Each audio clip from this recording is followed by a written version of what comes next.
Gaugamela, 331 BC. The Macedonians were outnumbered 3-1, but in the hands of their cavalry was a weapon that rewrote the rules of war for the next 200 years. It was called the Kopis. And to understand why it changed history, you first have to understand what came before it. In the ancient world, cavalry existed long before Alexander. Persians, Scythians, the Greeks themselves had been using mounted soldiers for centuries. But there was one moment of battle that no army could solve. Imagine yourself as a Macedonian cavalryman on the battlefield. Your unit gets the order to charge, you spur your horse with a spear in your hand, and within seconds, you crash into the enemy line. The first strike works. The spear punches through shield, armor, and body, and the enemy falls. But after that, the spear gets stuck, or breaks, or simply becomes useless because you are now inside the enemy formation, where there is no room for a long weapon. You drop the spear and reach for your sword, the Xiphos, the classic Greek straight double-edged blade. And here is the problem. You are mounted, striking downward, and a straight blade hates that angle. The strike lands at half its potential because a straight sword was made for a man standing on the ground, not for a man swinging from 2 meters in the air on a moving horse. Your first cut did not kill. The enemy has time to react, and next to you are tens of thousands of riders with exactly the same problem. This was the real problem of ancient cavalry. The charge reached the enemy line, then wasted its force on strikes that should have killed but did not. What was needed was a weapon for one specific moment, one that would turn a cavalry strike into a kill on the first hit. And then one army stopped having that problem.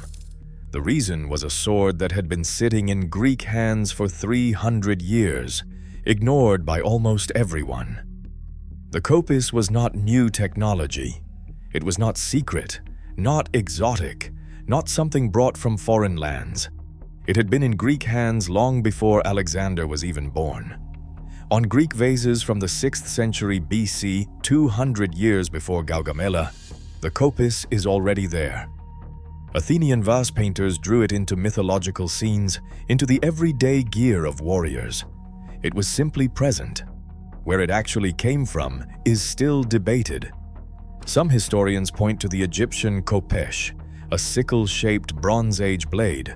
Others to Etruscan curved swords from the 7th century BC. Others trace the line through the Near East. There is no clear answer, but what matters is something else. The Greeks knew this shape and used the Kopis. They just never used it as their primary weapon. It was a second-tier tool, a backup sword when a spear broke, a close combat blade for hoplites, sometimes a hunting knife, sometimes a personal weapon on the road. No Greek army built its tactics around the Kopis, and no commander saw it as a primary instrument.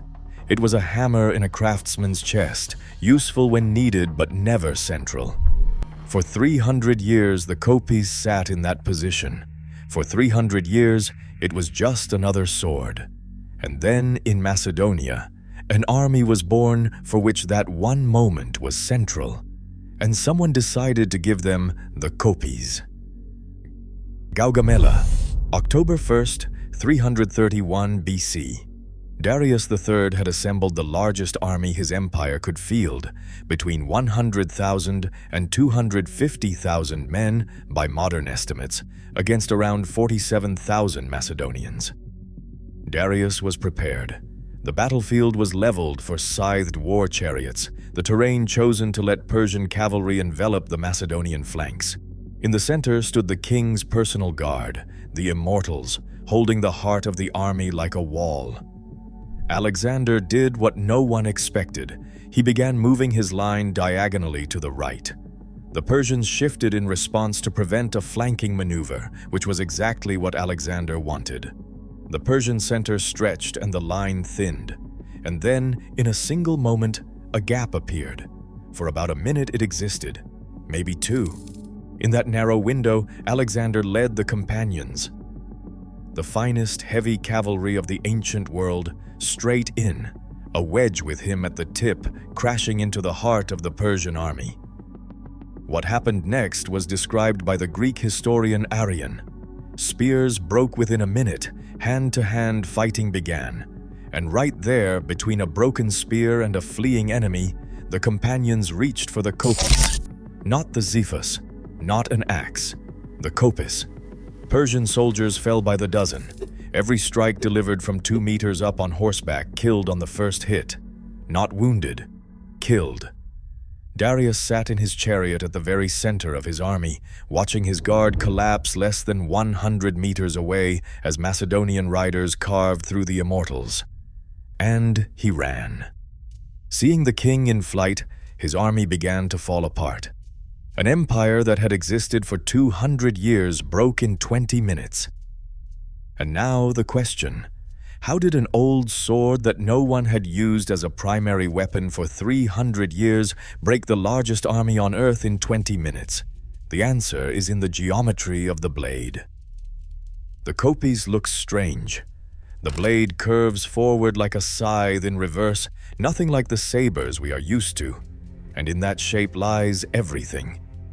In an ordinary straight sword, the center of gravity sits near the hilt, which makes the weapon fast and controllable, good for fencing and thrusting.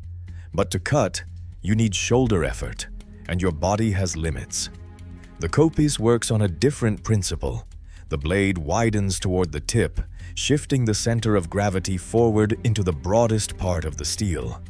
During a swing, most of the mass accelerates toward the edge, and the tip moves faster than the hilt. The strike becomes heavier automatically, without extra effort from the rider. Now add the rider.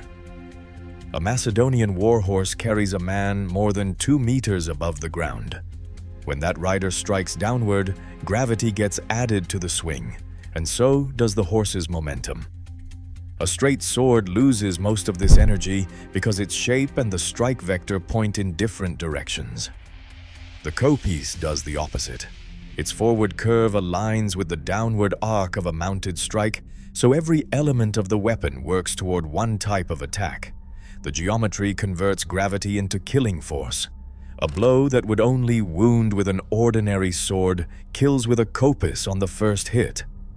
This is not aesthetics, and it is not coincidence. It is an engineering answer to a specific problem, 2,000 years before the word engineering even existed. Xenophon, the Greek philosopher and general of the 4th century BC, who commanded cavalry himself, wrote directly that a cavalryman needs exactly this kind of weapon. Not a straight one, a curved one. This is why 20 minutes was enough at Gaugamela. Every companion in the wedge delivered a strike that could not fail to kill, thousands of them simultaneously, at the one point where the collapse of the Persian guard meant the collapse of the entire army. But the Kopis was not magic. It had real weaknesses. Thrusting with it is almost impossible because there is no sharp point. Against heavy armor, the Kopis tends to slide off, impact without causing a wound. In a tight infantry formation, the Kopis is dangerous to your own side because it needs space for the swing. And a phalanx where soldiers stand shoulder to shoulder does not give that space. Only cavalry could carry it as a primary weapon. And finally, training. The Kopis does not forgive mistakes. A wrong angle of strike turns all the physics that makes it lethal against you. The blow goes nowhere, and your enemy gets a free moment to respond. That is why the companions carried both the Kopis and the Xiphos, not as a luxury but as a necessity. One for the cavalry strike at the moment of breach, the other for everything else. The Kopis was never the best weapon of antiquity. It was the perfect weapon for one job, as long as that job existed. Such solutions are never permanent. The Kopis lived as long as there was an army that placed the cavalry breach at the center of its tactics. When Rome arrived, everything changed. Rome bet everything on disciplined infantry and standardized weapons. The short, straight gladius for thrusting in tight formation, the large scutum shield, an army that wins not through individual heroism, but through organization and endurance. Cavalry in the Roman army became an auxiliary force, scouting, pursuit, flank protection, never the main striking arm. Cavalry breaches in the style of Alexander became a rare exception. The Kopis lost its purpose, not because someone built something better, but because the task it was built for no longer existed. A weapon without its army is just metal. Today, the Kopis sits in museum displays. Archaeologists find it in Greek graves, in the burials of Alexander's soldiers, sometimes in the soil of former Greek colonies. A relic, a witness to an era when 20 minutes with the right tool in the right hands could change the course of the world. Alexander the Great chose this sword, and this sword chose its moment in history, the moment that would glorify them both forever.